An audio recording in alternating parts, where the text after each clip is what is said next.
ಅಮ್ಮ ಎಂಬ ಎರಡಕ್ಷರದಲ್ಲಿರುವಂಥ ಮಂತ್ರ, ಅಪ್ಪ ಎಂಬ ಎರಡಕ್ಷರದಲ್ಲಿರುವಂಥ ಆ ಶಕ್ತಿ ಜಗತ್ತಿನಲ್ಲಿ ಯಾವ ದೇವರುಗಳ ಬಳಿ ಬೇಡಿದರೂ ಕೂಡ ಸಿಗೋದಿಲ್ವಂತೆ ನೋಡಿ. ತಾಯಿ 9 ತಿಂಗಳು ಹೆತ್ತು ಹೊತ್ತು ಸಾಕಿ ಸಲಹಿ ಎದೆಯಾಲುಣಿಸಿದರೆ ಅಪ್ಪ ಇನ್ನು ಮಿಕ್ಕ ಜೀವನವೆಲ್ಲ ತನ್ನ ಮಕ್ಕಳಿಗಾಗಿ ಜೀವನವನ್ನು ಮುಡುಪಾಗಿಡ್ತಾನೆ ಅಂತ. ಅಪ್ಪನಿಲ್ಲದೆ ಪ್ರಪಂಚವಿಲ್ಲ, ಅಮ್ಮನಿಲ್ಲದೆ ಜಗತ್ತಿಲ್ಲ, ಗುರು ಹಿರಿಯರ ಪಾದವಲ್ಲದೆ ಈ ಜಗತ್ತಿನಲ್ಲಿ ಇನ್ನೇನು ಇಲ್ಲ ಅಂತ. ನಾವೇನು ಮಾಡ್ತಾ ಇದ್ದೀವಿ? ಎತ್ತ ತಾಯಿ ತಂದೆಗಳ ಸೇವೆಯನ್ನ ಮರೆತಿದ್ದೇವೆ, ನಮ್ಮ ಸಂಸ್ಕಾರವನ್ನು ಮರಿತಾ ಇದ್ದೇವೆ, ಗುರು ಹಿರಿಯರಿಗೆ ಗೌರವ ಕೊಡೋದನ್ನು ಮರಿತಾ ಇದ್ದೇವೆ. ಆದರೆ ಬೇಡವಾದ ಎಲ್ಲ ವಿಚಾರಗಳ ಬಗ್ಗೆ ತಲೆ ಕೆಡಿಸ್ಕೊಳ್ತಾ ಇದ್ದೇವೆ. 1000 ಕಿಲೋಮೀಟರ್ ಹೋಗ್ತೀವಿ ದೇವ್ರು ನೋಡ್ಕೊಬರಕ್ಕೆ. ಆ ದೇವರು ಒಳ್ಳೇದು ಮಾಡ್ತಾನೆ, ಆ ದೇವ್ರು ಏನೋ ನಮಗೆ ಕೊಟ್ಟು ಬಿಡ್ತಾನೆ, ಆ ದೇವ್ರು ಏನೋ ನಮಗೆ ಬಹಳ ಪವರ್ಫುಲ್ ದೇವರು, ತುಂಬ ಸ್ಟ್ರಾಂಗ್ ದೇವರು. ಇವೆಲ್ಲ ಮನುಷ್ಯನ ಒಂದು ಏನೋ ಅವನ ಹೀನ ಸ್ಥಿತಿಗೆ ಕಾರಣ. ಇದು ಎಲ್ಲ ದೇವರು ಒಳ್ಳೆಯವರೇ, ಯಾವ ದೇವರು ಕೆಟ್ಟವರು ಸ್ವಾಮಿ? ದೇವರು ಅಂದ ಮೇಲೆ ಒಂದೇ, ಎಲ್ಲ ದೇವರು ಒಳ್ಳೆಯವರೇ. ಆದರೆ ಇವ್ರು ಪವರ್ಫುಲ್ ಅವ್ರು ಪವರ್ಫುಲ್ ಅನ್ನೋದಕ್ಕಿಂತ ಹೆಚ್ಚಾಗಿ ದೇವರುಗಳಿಗೆ ನೀವು ಮನೇಲೇ ಕುಳಿತು ಪ್ರಾರ್ಥನೆ ಸಲ್ಲಿಸಿದ್ರು ಸಾಕು, ಆ ಭಗವಂತ ನಿಮ್ಮನ್ನ ಅನುಗಾಲ ಅನವರತ ಕಾಪಾಡ್ತಾನೆ ಅಂತ. ಒಬ್ಬ ತಾಯಿ ತಂದೆ ಒಂದು ಸಣ್ಣ ಕತೆ ಒಬ್ಬ ಕೇಳಿಸ್ಕೊಳ್ಳಿ ದಯಮಾಡಿ. ಪ್ರೀತಿಯಿಂದ ಬದುಕ್ತಾ ಇರ್ತಾರೆ. ಬದುಕುವಾಗ ಆ ತಾಯಿ ಏನು ಮಾಡ್ತಾಳೆ, ಮಕ್ಕಳಿಗೆ ಹೇಳ್ತಾಳೆ, ಅಪ್ಪ ನಿಮ್ಮಪ್ಪ ಇಷ್ಟು ವರ್ಷ ಕಷ್ಟಪಟ್ಟು ನಿಮ್ಮನ್ನು ಸಾಕಿ ಸಲಹಿದ್ದಾನೆ, 6 ಎಕರೆ ಜಮೀನಿದೆ, ನಾನು ನಿಮ್ಮಪ್ಪ ಸತ್ತೋದಂಥ ಕಾಲಕ್ಕೆ ಪ್ರೀತಿಯಿಂದ ಹಂಚ್ಕೊಂಡು ಬದುಕಿ ನೀವು ಅಂತೇಳಿ ಸತ್ತೋಗ್ತಾನೆ ಆ ತಾಯಿ. ಅಪ್ಪನೂ ಸತ್ತೋಗ್ತಾನೆ, ಅವ್ವನೂ ಸತ್ತೋಗ್ತಾನೆ. ಆದರೆ ಮಕ್ಕಳು ತಾಯಿ ತಂದೆ ಸತ್ತ ಬಳಿಕ ತನ್ನ ಈ ಕೆಟ್ಟ ಬುದ್ಧಿಗೆ ಮನಸ್ಸನ್ನು ಕೊಟ್ಟು ಹೋಗ್ತಾರೆ. ಯಾವ ರೀತಿಯಾಗಿ? ಅಣ್ಣ ನೋಡಿ, ಎಲ್ಲರ ಮನೇಲಿ ನಡೆಯುವಂಥದ್ದೇ. ಗ್ರಾಮ ಪಂಚಾಯತಿ ಚುನಾವಣೆ ಬತ್ತಾದ ಈಗ ಎಷ್ಟೆಷ್ಟು ಮನೆ ಎಷ್ಟು ಭಾಗ ಆದವು.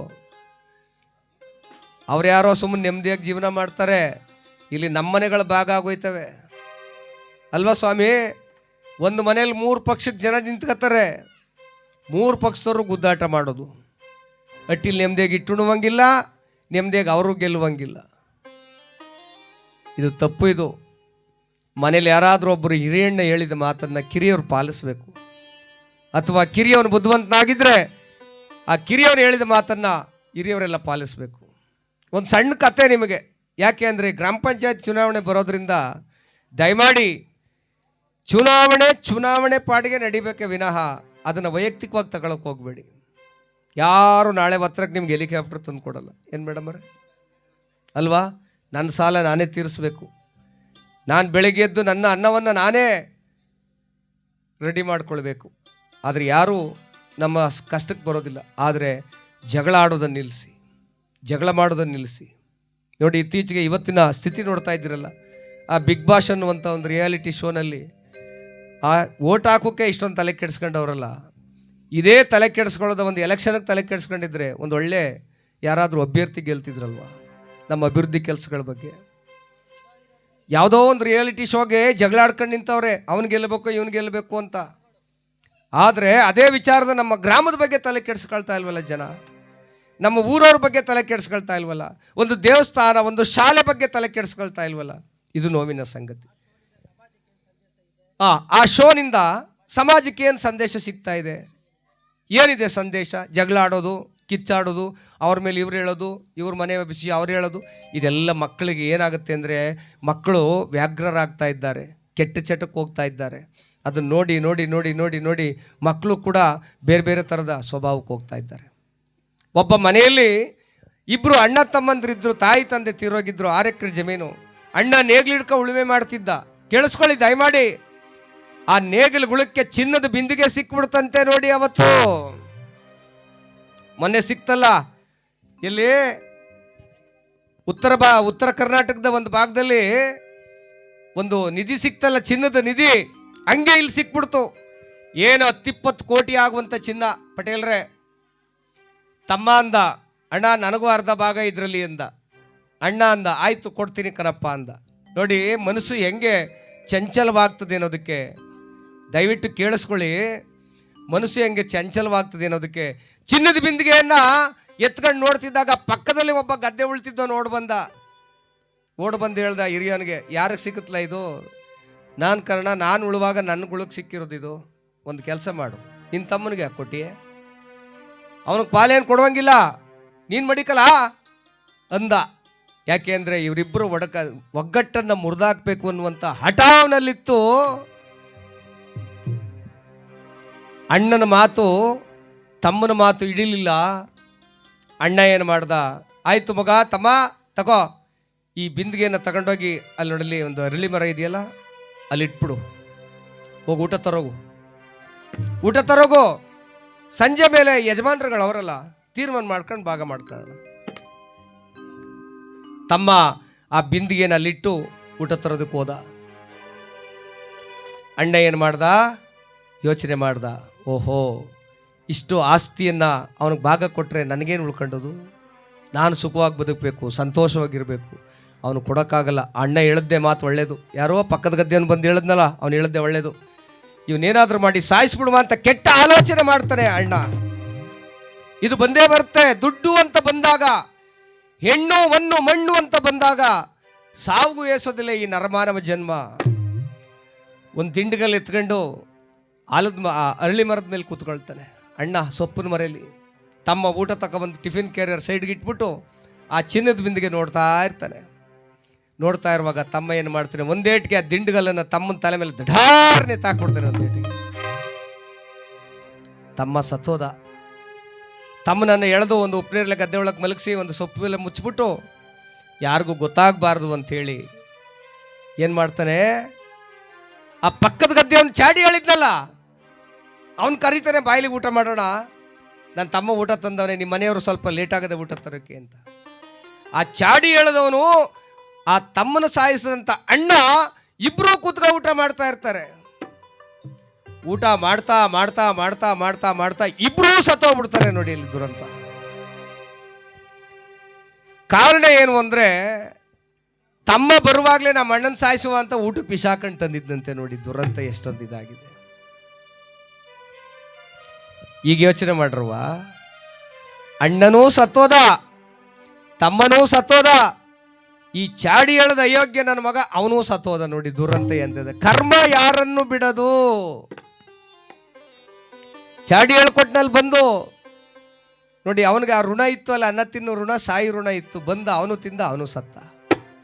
ಯೋಚನೆ ಮಾಡಿ, ಇನ್ನೊಬ್ಬರ ಬಗ್ಗೆ ಮಾತನಾಡುವಾಗ ಬಾಯಿ ಹಿಡಿತದಲ್ಲಿದ್ದರೆ ನಮ್ಮಂಥ ಹೃದಯವಂತರು ಇನ್ಯಾರೂ ಇಲ್ಲ. ಇನ್ನೊಬ್ಬರ ಬಗ್ಗೆ ಕೆಟ್ಟದಾಗಿ ಮಾತನಾಡುವಾಗ ಸತ್ಯ ಅಸತ್ಯತೆಗಳನ್ನು ತಿಳಿಯದೆ ಮಾತನಾಡಿದರೆ ನಮ್ಮಂಥ ಅಯೋಗ್ಯರು ಈ ಜಗತ್ತಲ್ಲಿ ಇರೋದಿಲ್ಲ.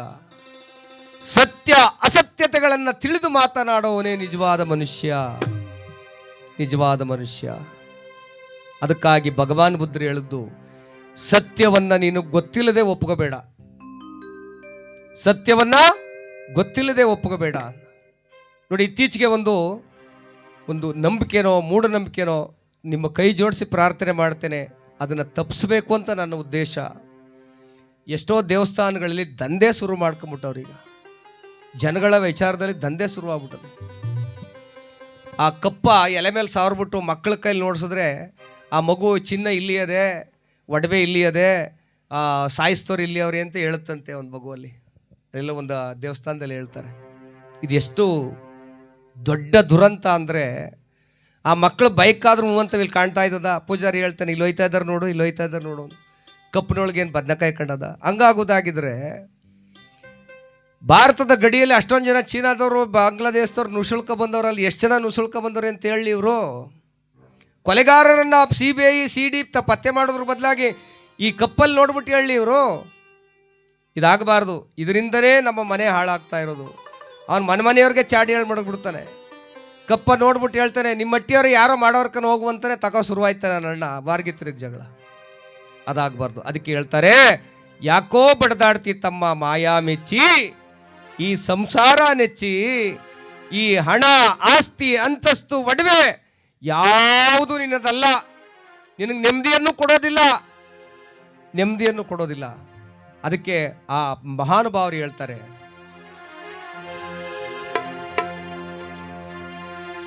ಅಣ್ಣ ತಮ್ಮ ಅಕ್ಕ ತಂಗಿ ಎಲ್ಲಿ ತನಕ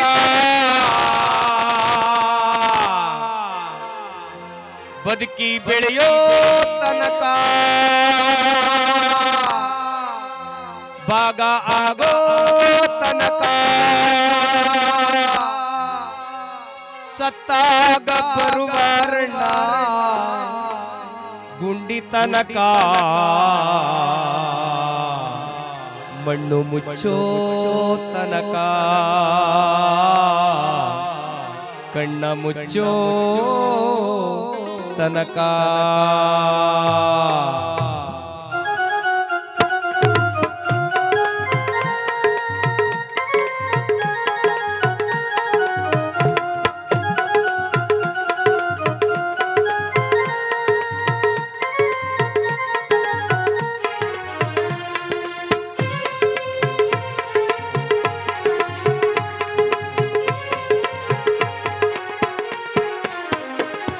ಯಾಕೆ ಬಡದಾಡ್ತಿ ತಮ್ಮ, ಯಾಕೆ ಬಡದಾಡ್ತಿ ತಮ್ಮ ಮಾಯಾ ಮೆಚ್ಚಿ ಸಂಸಾರ ನೆಚ್ಚಿ, ನೀನೋಗದರಿಯೇ ತಮ್ಮ ಕಣ್ಣ ಮುಚ್ಚಿ ಮ್ಯಾಲ್ ಮಣ್ಣ ಮುಚ್ಚಿ, ನೀನೋಗದರಿಯೇ ತಮ್ಮ ಕಣ್ಣ ಮುಚ್ಚಿ ಮ್ಯಾಲ್ ಮಣ್ಣ ಮುಚ್ಚಿ. ಯಾಕೆ ಬಡದಾಡ್ತಿ ತಮ್ಮ, ಯಾಕೆ ಬಡದಾಡ್ತಿ ತಮ್ಮ, ಯಾಕೆ ಬಡದಾಡ್ತಿ ತಮ್ಮ ಮಾಯಾ ಮೆಚ್ಚಿ ಸಂಸಾರ ನೆಚ್ಚಿ, ನೀನೋಗದರಿಯೇ ತಮ್ಮ ಕಣ್ಣ ಮುಚ್ಚಿ ಮ್ಯಾಲ್ ಮಣ್ಣ ಮುಚ್ಚಿ.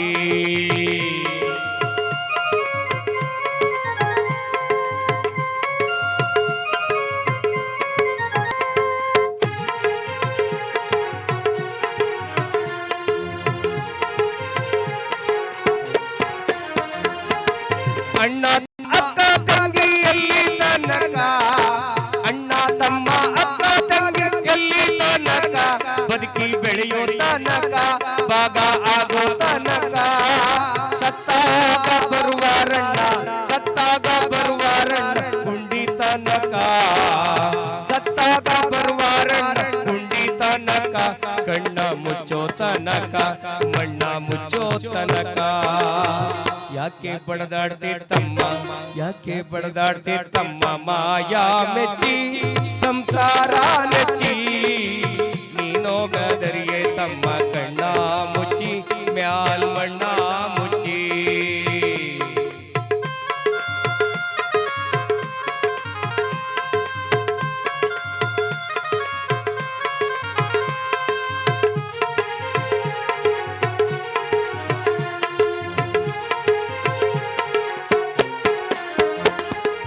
ಎಂಡ್ರು ಮಕ್ಕಳು ಇರುವಾರಣ್ಣ ಎಲ್ಲಿ ತನಕ, ಎಂಡ್ರು ಮಕ್ಕಳಿರುವಾರಣ್ಣ ಎಲ್ಲಿ ತನಕ, ಇದ್ರೆ ತಿಂಬೋ ತನಕ ತಿಂದು ತೇಗೋ ತನಕ ಸತ್ತಾಗ ಬರುವಾರಣ್ಣ, ಸತ್ತಾಗ ಬರುವಾರಣ್ಣ ಗುಂಡಿ ತನಕ ಮಣ್ಣ ಮುಚ್ಚೋ ತನಕ ಕಣ್ಣ ಮುಚ್ಚೋ ತನಕ.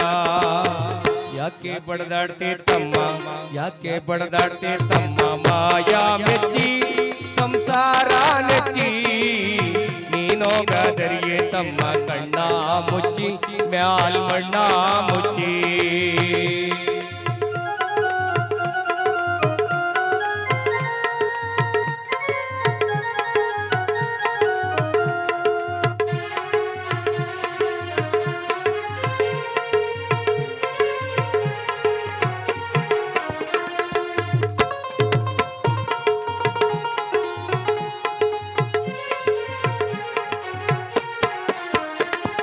ಹೆಣ್ಣು ಹೊನ್ನು ಮಣ್ಣು ನಿನ್ನದು ಎಲ್ಲಿ ತನಕ, ಹೆಣ್ಣು ಹೊನ್ನು ಮಣ್ಣು ನಿನ್ನದು ಎಲ್ಲಿ ತನಕ, ನಿನ್ನ ಕೊರಳಿಗೆ ಕುಣಿಕೆ ಬೀಳೋ ತನಕ